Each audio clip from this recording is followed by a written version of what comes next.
Another metric of healthy culture is movement of a very specific kind. And I start with yoga because when I did yoga, at age 17, one of the first things I noticed is that in the process of doing a 28-day protocol, and I did it alone at home following a book, in the process of doing a 28-day protocol, all of my muscles would be moved, would be brought into focus, and in the process of holding these poses for 20 seconds each and breathing, I would get in touch with the feelings in my body in each of these poses. And so I might feel a bubbling up of grief. I might feel anger. I might feel, a scared, helpless feeling. But by the time that the 20 seconds was up, I would come to terms with that feeling. And the next time I came around to that pose, within a certain number of days, it would give me a metric of what's going on psychologically in the areas not discussed by my culture. And so this is very useful. So any kind of exercise that is very conscious, very present, and that takes you into every form of your body on a daily basis is going to be a more attuned culture. It's going to create more attuned individuals than a culture in which people do the opposite. In other words, the more sugar you eat, the more numb you are. You just feel less and less. The more you lay down and don't move, you have no idea what's moving around, where you're storing different emotions, because blocked emotions always end up in the body somewhere. And if you're not moving the body, they stay there because you're not conscious of where you put them.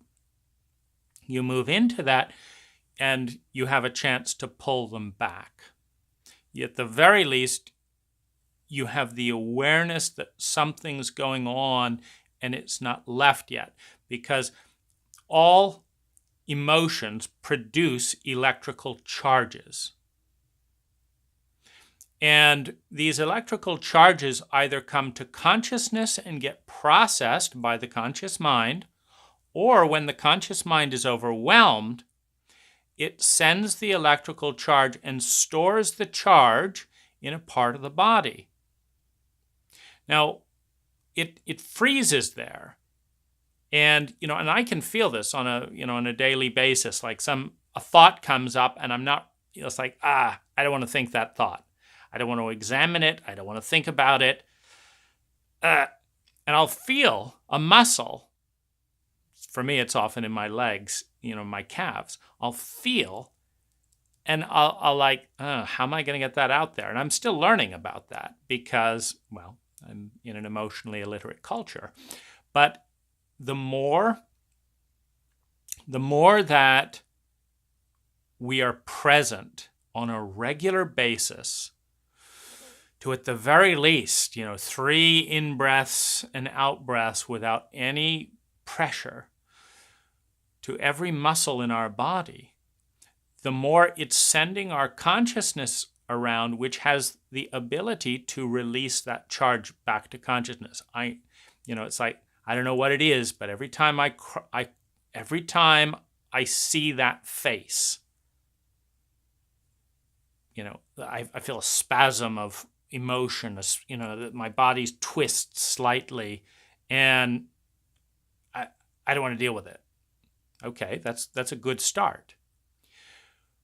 But every time I go through a full set of yoga asanas or a full set of Tai Chi moves or a full set of, calisthenics, whatever it is, you want to just make sure it's present. And that's why I don't like music and, stuff like that. It's present.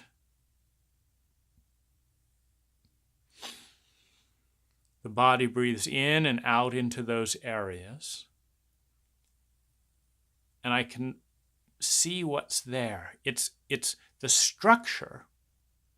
You know, when we're traumatized as a culture, and we are, when we're traumatized as a culture, the traumatic emotions, thoughts, and chemicals stored in our body and our memory are overwhelming to encounter without structure.